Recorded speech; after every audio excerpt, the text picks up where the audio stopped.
तो hello friends, good evening. This video is going to about PMSBY and PMJJY। मेरा नाम है विक्की, मैं हूँ पोस्टल असिस्टेंट।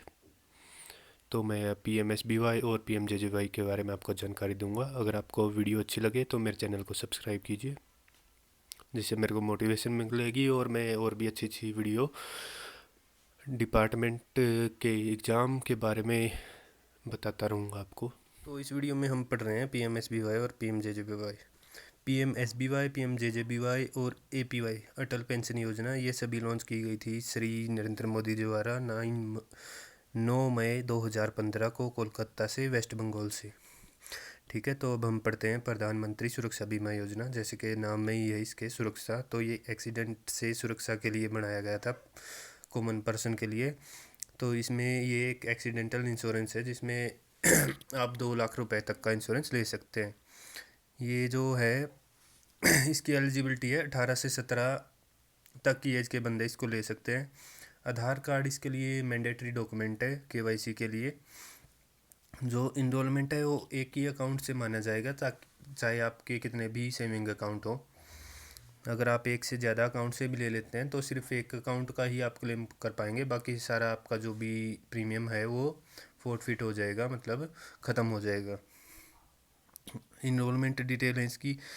1 से 31 मई तक इसका वैलिड होता है पीरियड, 1 जून से 31 मई तक। और इसका प्रीमियम है जो ऑटोमेटिकली डिडक्ट होता है एनुअली तौर पे, हर साल अपने आप कटता है अकाउंट से 31 तारीख को मई में। अगर किसी के अकाउंट में बैलेंस नहीं है या कोई अकाउंट क्लोज हो गया है तो वो दोबारा भी ज्वाइन कर सकता है इसको। तो इसमें जो है बेनिफिट क्या है इस स्कीम के। इस स्कीम का बेनिफिट है, एक्सीडेंट से अगर डेथ हो जाती है तो 2 लाख रुपए, और टोटल डिसेबिलिटी हो जाती है तो भी 2 लाख रुपए, और पार्शियल डिसेबिलिटी होती है तो 1 लाख रुपए। अब टोटल डिसेबिलिटी और पार्शियल डिसेबिलिटी क्या है। टोटल डिसेबिलिटी है कि किसी इंसान की दोनों टांगें चली गई एक्सीडेंट में, या दोनों हाथ चले गए, या दोनों आंखें चली गई, या एक हाथ एक पैर चला गया, तो उसको बोलते हैं टोटल डिसेबिलिटी। और पार्शियल डिसेबिलिटी है कोई एक अंग चला गया, जैसे हाथ, पैर या आँख एक चली गई हो। और इसका जो एनुअल प्रीमियम है वो 20 रुपये का है। टर्मिनेट होती है पॉलिसी जब आप 70 साल से ऊपर के हो जाते हैं, या आपका अकाउंट क्लोज हो जाता है, या आपके अकाउंट में सफिशेंट बैलेंस नहीं है और प्रीमियम कट नहीं पाया, तो आपका कवरेज टर्मिनेट हो जाता है। एडमिनिस्ट्रेशन मतलब जो बैंक या पोस्ट ऑफिस जिसको भी गवर्नमेंट अथोराइज करती है स्कीम के लिए, वो इस स्कीम का मास्टर पॉलिसी होल्डर होता है, जो इंश्योरेंट और इंश्योरेंस कंपनी के बीच में लिंक बनाता है। अब है PMJJBY, प्रधानमंत्री जीवन ज्योति बीमा। जैसे इसके नाम में ही है जीवन, तो ये एक लाइफ इंश्योरेंस है। लाइफ इंश्योरेंस को क्या होते हैं, जो लाइफ ख़त्म होने के बाद ही इंश्योरेंस देते हैं, मतलब death due to any reason. तो इसमें एलिजिबिलिटी क्या है PMJJBY। इसमें ग्राहक होना चाहिए, कस्टमर होना चाहिए 18 से 50 साल के बीच में। मैक्सिमम ये पॉलिसी है 55 ईयर तक चल सकती है। तो ये एक बड़ा अच्छा क्वेश्चन बन सकता है कि जो PMJJBY है वो मैक्सिमम कितने ईयर तक चला सकते हैं। जैसा आप पढ़ोगे कि ये 18 से 50 तक इसका वैलिड पीरियड है, पर ऑप्शन में अब मिलेगा आपको 55, तो 55 इसका करेक्ट आंसर होगा। क्योंकि अगर आप इसको कंटिन्यू रखते हैं तो 55 ईयर की एज तक इसको ले सकते हैं। इसमें भी आधार मैंडेटरी है और एक अकाउंट से ले सकते हैं, चाहे आपके मल्टीपल अकाउंट हो। ये भी 1 जून से 31 मई तक ही वैलिड होती है। प्रीमियम इसका भी ऑटो डेबिट होता है, और इसको लेट भी आप ज्वाइन कर सकते हैं। अगर आप 31 मई या 1 जून को इसको ज्वाइन नहीं कर पाते हैं तो लेट भी ज्वाइन कर सकते हैं। उसका टेबल इस प्रकार से है जो दिखाया हुआ है।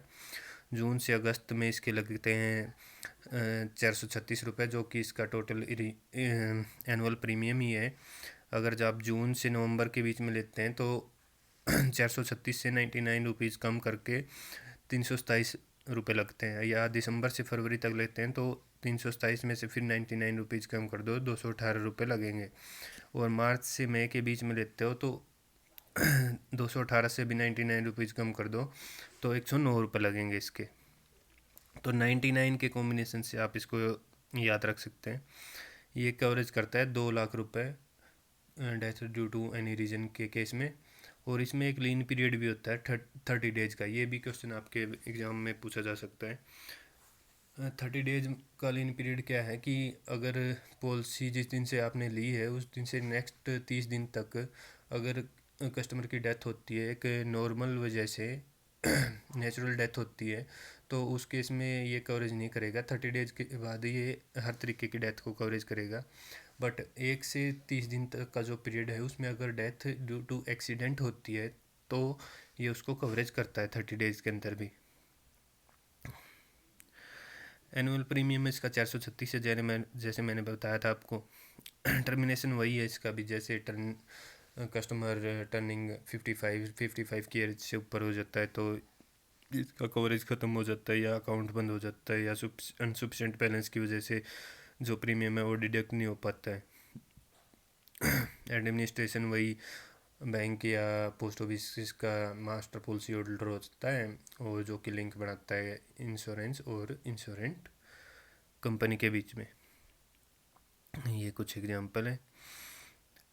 जैसे कोई भी पॉलिसी आप मल्टीपल अकाउंट से ले लेते हैं इन दोनों में से, तो सिर्फ एक ही अकाउंट का जो है आप क्लेम कर पाएंगे, बाकी जितना भी प्रीमियम आपने कटवाया है वो सरकार जब्त कर लेगी, उससे आप मतलब क्लेम नहीं कर सकते। जैसे आपने 2 पॉलिसी ले ली तो आप ये नहीं है कि आप 4 लाख रुपए के लिए क्लेम कर पाएंगे आप सिर्फ 2 लाख रुपए के लिए ही। इस जो है इस सारे डाटा की पीडीएफ मैं आपको डिस्क्रिप्शन में लिंक प्रोवाइड करूँगा, उससे आप डाउनलोड कर सकते हैं। Thank you. अगर आपने यहाँ तक मेरी वीडियो को देखा है और आपको अगर मेरी वीडियो अच्छी लगी है, इन्फॉर्मेटिव लगी है और समझने लायक लगी है, तो प्लीज़ मेरे चैनल को सब्सक्राइब कीजिए, लाइक कीजिए, कमेंट कीजिए नेक्स्ट वीडियो आप किस टॉपिक पे चाहते हैं, या इस टॉपिक में अगर कोई डाउट आपको तो भी कमेंट करके बता सकते हैं। मैं आपके जो डाउट है बिल्कुल क्लियर करने की कोशिश करूँगा। Thank you.